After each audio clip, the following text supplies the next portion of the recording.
Hello everyone, welcome back to this channel. We are studying class 10 mathematics chapter number 7 coordinate geometry.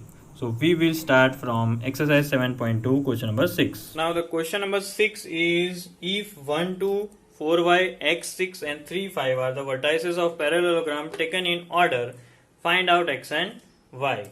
So here let A be 1 2, let B be 4y, let C be x6 and let D be 3 5 are the vertices. Okay, now we know that diagonals of a parallelogram, they bisect each other. That means their both midpoints will be the same, right? So coordinates of midpoint, that means midpoint coordinates of AC will be equal to midpoint coordinates of BD. Clear? So let us solve the midpoint formula, use the midpoint formula and get the answer. So over here midpoint formula of AC will be 1 plus x by 2 and 2 plus 6 by 2, and over here midpoint formula BD 4 plus 3 by 2 and y plus 5 by 2. Comparing x coordinate, here it will be 1 plus x by 2 equals to 4 plus 3 by 2, and y coordinate be 2 plus 6 by 2 equals to y plus 5 by 2. Now quickly let us remove this 2 and 2 on both the sides. This is for x coordinate, this is for y. So here we have 1 plus x equals to 7. So x will be 7 minus 1, x equals to 6. And over here 2 plus 6, 8 equals to y plus 5. So we can say that y equals to 8 minus 5. So y equals to 3. So here just by using a simple property that diagonals bisect each other, we have solved and found out the values of x and y. Question number 7 is find the coordinates of a point A where AB is the diameter of circle whose center is 2 minus 3 and B is 1 4. So it is a very easy question in which you see we will use only one property, that is there is a circle and we have a diameter AB. Right, so center is the midpoint of diameter. This property we will use. Center of circle is midpoint of diameter. So this simple property will give us how we shall go for the answer. We will use the midpoint formula. So coordinates of OXY is equal to x1 plus x2 by 2, y1 plus y2 by 2. So over here we have x coordinate of O as 2, y coordinate of center is minus 3, that is equal to x plus 1 upon 2, comma y plus 4 upon 2. Now separating the x component together, you see we have x plus 1 by 2 as 2, and over here we have y plus 4 by 2 as minus 3. So we will take this 2 on this side, here we will take this 2 on this side. So we will have x plus 1 equals to 2 into 2, that is 4. This side y plus 4 equals to minus 3 into 2, that is minus 6. So here we have x equals to 4 minus 1, as this 1 goes on this side. So x equals to 3. Here y equals to minus 6 minus 4, so y equals to minus 10. So this is the coordinate of point A, 3 minus 10. So our next question is question number 8.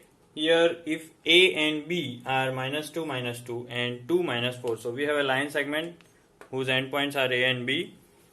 A coordinates are -2, -2 and B have coordinates 2, -4.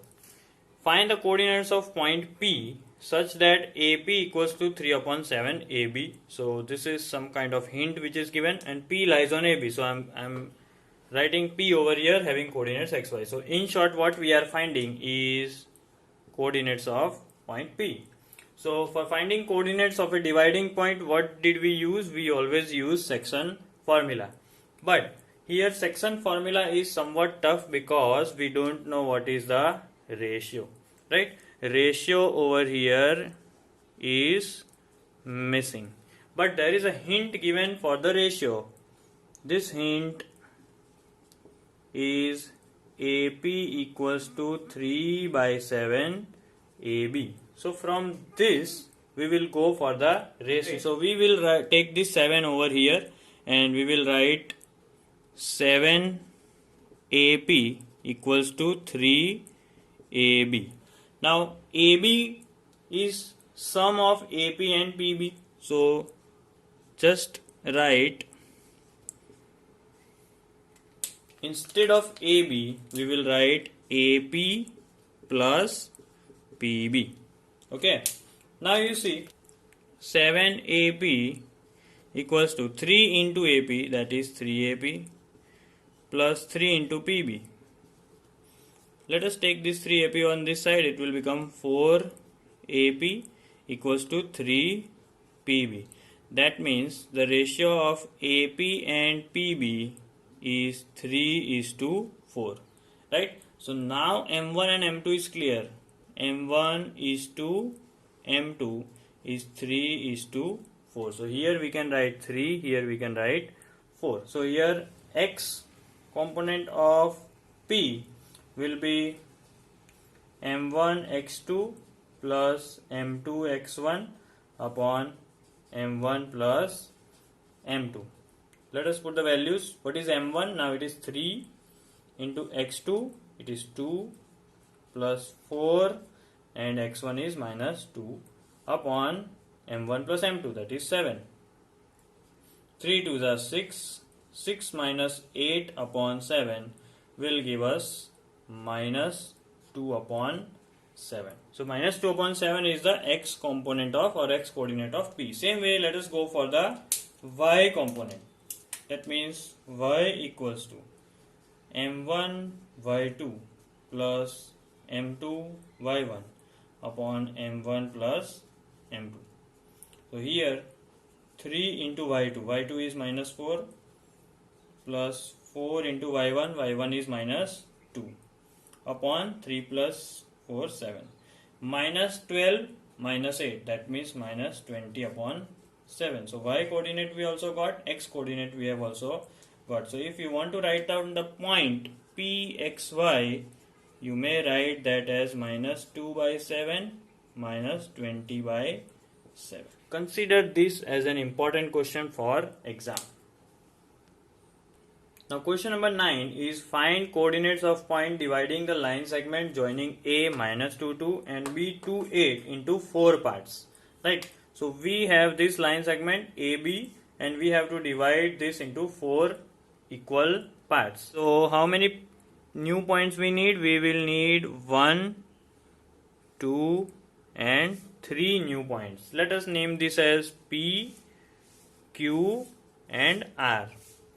Now for all the 3 points we may use the section formula, but that might be a long cut.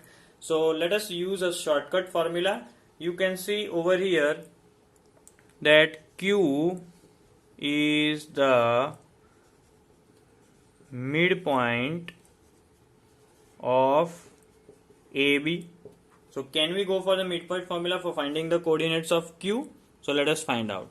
QXY equals to, let me write the formula first, x1 plus x2 by 2 and y1 plus y2 by 2. For further midpoint formulas, I won't be writing the formulas, directly we will use the values. Now x1 plus x2, here it is -2 plus 2 by 2, y1 plus y2, 2 plus 8 by 2. So that means here we have 0 by 2, that means 0, 2 plus 8, 10, 10 upon 2, 5. So coordinates of Q we got as 0, 5. If you see carefully that Q was the midpoint, now the remaining 2 points are the midpoints of AQ and QB respectively. So next we won't again use the section formula, we will use the midpoint formula only. See, you have to write this: P is the midpoint of AQ. So PXY. Now let us write directly the formula as we know. X1 plus x2 by 2. So that is minus 2 plus 0 by 2, and here 2 plus 5 upon 2. That will give you minus 1, because minus 2 plus 0 is minus 2 upon 2 minus 1. 2 plus 5, that is 7 upon 2. So these are the coordinates of point P. Now let us go for the third one. R is the midpoint of QB. So coordinates of R, XY is here x1, x2. So it will be 0 plus 2 by 2 and 5 plus 8. 5 plus 8 by 2. So the final answer is 0 plus 2 by 2 is 1. 5 plus 8 is 13 upon 2 will be repeated. So by using midpoint formula only, we directly found the 3 points which divided this line segment into 4 equal parts. Now the last question is: find the area of a rhombus if vertices are 3, 0, 4, 5, minus 1, 4 and minus 2, minus 1 in order. So from wherever we start, either we go clockwise or anti-clockwise. Why it is important? Because we have to find out the area. And how we can find area? The hint is given: half into product of diagonals. Now if you draw the figure, you will come across that what are your diagonals. Let us name this as D1, let us name this as D2. So here we won't use the section formula, instead we will use the distance formula. Okay, so for D1 let us find out the distance. So our D1 will be under root. Now remember the formula. What is the formula? x2 minus x1, that is minus 1 minus 3 whole square, plus y2 minus y1. So 4 minus 0 whole square. So that is under root minus 3 minus 1, that is minus 4. So minus 4 square is 16. 4 minus 0 is again 16. So we can write this as 4 root 2. Now let us go for D2. Again the distance formula. Here is D2. 4 minus 2 whole square and 5 minus 1 whole square. What is the answer? 4 minus minus, that means 4 plus 2, that is 36. 5 minus 1 again 36. That means here it is 6 root 2 as the answer. So we got both the diagonals. Now we just have to find out the area. So area equals to 1/2 into D1 into D2. That means it is half into first diagonal as 4 root 2 into 6 root 2. Now we know that whenever you multiply root 2 and root 2, you will get the original number. And below we have 2. So we can easily cancel this root 2 into root 2, that is 2 and 2. So what is the final answer that we are getting? That we only have 4 into 6, that is 24 square units, right? So this will be the answer.